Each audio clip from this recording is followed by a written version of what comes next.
Hi everyone, welcome to Bookmas Day 8 and also a late Merry Christmas to you all.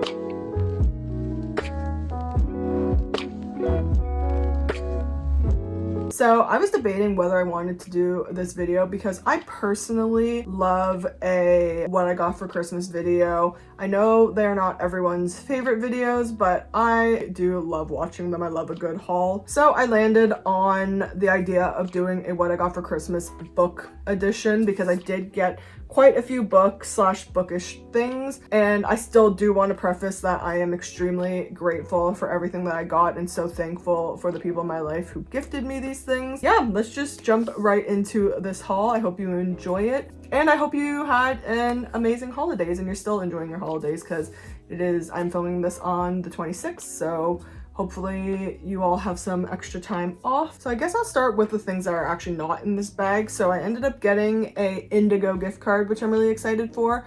I think I already know the two books that I want to get with it, but I haven't decided if I want to use it right away or maybe save it. In 2026, I really want to make progress on my bookshelf and read more books from my bookshelf. So I'm thinking of doing maybe a challenge, like every 5 books I read, I can purchase a new book, so maybe I'll save my gift card for that. But I really do want to get Charlie Donnelly's new book, Guess Again, and I really want to get the new Hunger Games book before the movie comes out. So those are 2 contenders. And then I also got an Amazon gift card, and I need to buy a new toothbrush because my toothbrush broke, so that was actually perfect timing.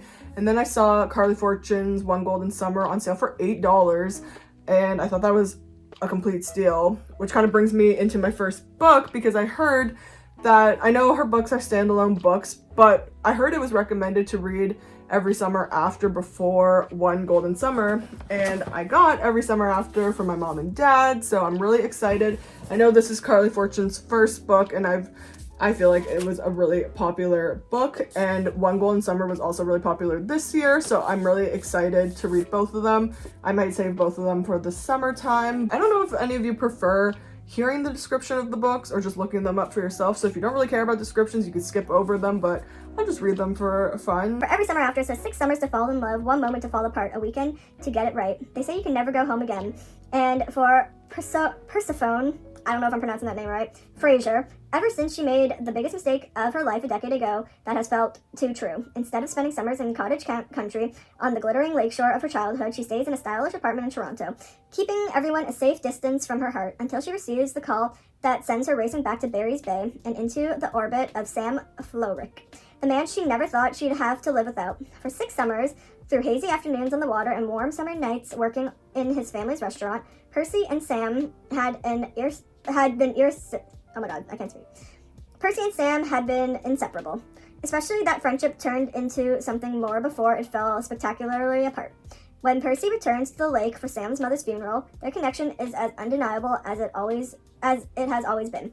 But until Percy can confront the decisions she made, they'll never know whether their love is bigger than the biggest mistake of their past. Told over the course of 6 years and 1 weekend, Every Summer After is a gorgeously nostalgic look at love and the people and choices that mark us forever.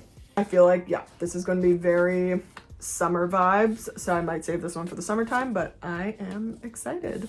And then the second thing in here, my friend Michaela literally knitted me a bookmark, which I am so impressed by. She's been really into knitting this year, and I'm just so honored to have a piece done by her. It is so cute. I don't know anything about the kind of stitching this is, but it is so adorable, and I am just so happy, and it's so thoughtful. She knows I have been reading a lot this year, so yeah, I just really appreciate this. And the next thing I have in here is a book from my husband Andrew, which is called The Chateau. It's basically kind of like a Pretty Little Liars situation set in France. It's basically about this group of friends who stay at the chateau in France, and then a cryptic, or a sinister Instagram account pops up exposing snapshots from the friends' intimate moments at the chateau while threatening to reveal more. I feel like this is kind of right down the alley of books that I've been enjoying reading. Either I mentioned this in another video, but I've been really into kind of rich luxury settings, whether it's a boat or a hotel a chateau and really been into my thrillers again, so really excited to read this. It's by Jacqueline Goldis. I've never heard of this author, so really excited. You are cordially invited to the chateau. Welcome to the picturesque Provence, where the lady of the chateau, Seraphine Dermagelasse, that is a long name, has opened its elegant doors to her granddaughter, Darcy, and 3 friends. 20 years earlier, the 4 girlfriends studied abroad together in France and visited the old woman on the weekends, creating the group's deep bond. But why this sudden invitation? Amid winery tours, market visits, and fancy dinners overlooking olive groves and lavender fields, it becomes clear that each woman has a hidden reason for returning to the estate after all these years. Then, following a wild evening's celebration, Seraphine is found brutally murdered. In the midst of this shocking crime, a sinister Instagram account pops up, exposing snapshots from the friends' intimate moments at the chateau while threatening to reveal more. As they race to uncover who murdered Seraphine, and is now stalking them, the friends begin to suspect each other because the chateau houses many secrets, several worth killing for. Like, it gives me PLL just for like the technology side of it. Yeah, I'm just really excited. I love any book that's set in France, so this one I think will be a really fun read. And then I have another book from my husband Andrew, Society of Lies. It is a Reese's Book Club book. Says, how far would you go to belong? Maya has returned to Princeton for her college reunion. It's been a decade since she graduated, and this visit is special because she will also be attending the graduation of her little sister Naomi. But what should have been a dream weekend becomes Maya's worst nightmare when she receives the news that Naomi is dead. The police are calling it an accident, but Maya suspects that there is more to the story than they are letting on. As Maya pieces together what happened in the months leading up to her sister's death, she begins to realize how much Naomi hid from her. Despite Maya's warnings, Naomi has joined Sterling Club, the most exclusive social club on campus, the same one Maya belonged to, and if she had to guess, Naomi was likely tapped for the secret society within it. Maya knows that her sister isn't the first person in the society to turn up dead. Now every clue is leading Maya back to the past, and to the secret she's been keeping all these years. So I'm really excited to read this one because I'm really excited to enter the world of like the secret society. I guess this is kind of dark academia. Well, dark academia, from what I remember when I looked up, is more like gothic and dark in that sense, whereas this is just a story that happens at a university, but it's an Ivy League, so I feel like I guess it's like an academia thriller. I'm just excited to enter this world of secret societies. The next book I have in here was from my parents, and it is called The Movie Lovers Quiz Book. I had never seen this book before, but I'm really excited. It's basically like a trivia movie book. There's a bunch of questions in it. Like, some of the questions have pictures. I feel like this book will also give me more inspiration on different movies to watch, and as you know, I'm a big movie gal, so I just think this book is also really aesthetic and really cute. So I'm excited to look through this and see how many questions I can answer in this book. And then I have another bookmark that I got from my friend Emma. It was part of the Secret Santa gift that she gave me. It's really cute. I feel like I went through a phase where, I mean, I still love cats, but there was this one picture, I'll insert it here, of this cat with this cowboy hat that I just thought was hilarious, and I feel like I definitely talked about it with her once. But anyways, that reminded me of this, and it's such a cute little bookmark. It's literally just a cat with a cowboy hat, and yeah, it's adorable, and I'm so happy that I have some more bookmarks. And speaking of Emma, she also got me Julie Chan is Dead, which I am super excited to read. I heard good things about this book, and when we do our Secret Santa, we typically make a wish list, and this was on my wish list, so I'm really grateful that she got it for me. Julie Chan has nothing, her twin sister has everything except a pulse. Julie Chan, a supermarket cashier with little to lose, finds herself thrust into the glamorous yet perilous world of her late twin sister, Chloe Van Heusen, a popular influencer. Separated at a young age, the identical twins were polar opposites and rarely spoke. Except for one viral video that Chloe initiated, finding my long-lost twin and buying her a house, #emotional.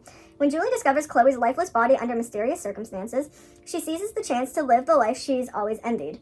Transforming into Chloe is easier than expected. Julie effortlessly adopts her sister's luxurious lifestyle, complete with designer clothes and a meticulous skincare routine, and millions of adoring followers. However, Julie soon realizes that Chloe's seemingly picture-perfect life was anything but. Haunted by Chloe's untimely death and struggling to fit into her new privileged circle, Julie faces mounting challenges during a week-long island retreat with her twins' exclusive group of friends. As events spiral out of control, Julie uncovers the sinister forces that may have led her sister's demise and realizes she might be the next target. Julie Chan is Dead is a razor-sharp, diabolical debut thriller from a promising young talent. Again, we're going into this luxurious, kind of rich friend group. I think this will be a super fun book. I think it's going to be very modern since it is about an influencer, so I'm intrigued to read that. Also, low-key, I don't know if you can see it on camera, I'm kind of a fan when pages look like this. I don't know how to describe it. The cover is super fun, but also kind of eerie. I'm really excited to read this one. And then lastly, another book for my husband. And it says, one extraordinary school, three extraordinary women. In the late 1920s, three young girls enter a strict, cheerless convent school in a quiet London suburb. 6 years later, they leave to change the world. Maureen was the movie star whose role as Tarzan's Jane helped rewrite the rules of cinema censorship. Sonia was the aspiring writer who became George Orwell's wife and the guardian of his literary legacy. And Vivian was the actress as iconic as the roles she played, from Cleopatra to Scarlett O'Hara.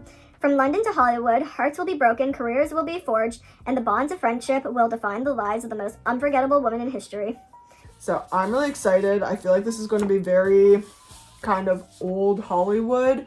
Again, very rich, very glamorous in that sense, and also with the tie-in of movies, which I'm really excited because I love movies, as I was just talking about earlier in this video. Reading the back of it gives me the same vibes as The Seven Husbands of Evelyn Hugo. I think we're going to get like a bunch of kind of different timelines, different stories. It's all set in this old Hollywood sort of setting, so I'm really excited to read this one as well. So that is everything I got that is book related. Thank you again so much for everyone that gifted me something that was book related. I mean, also thank you to everyone that gifted me anything this holiday season. I am so thankful and so grateful, and yeah, I'm really excited to read all my new books and also read the books on my bookshelf. There's going to be a lot of really good reading next year.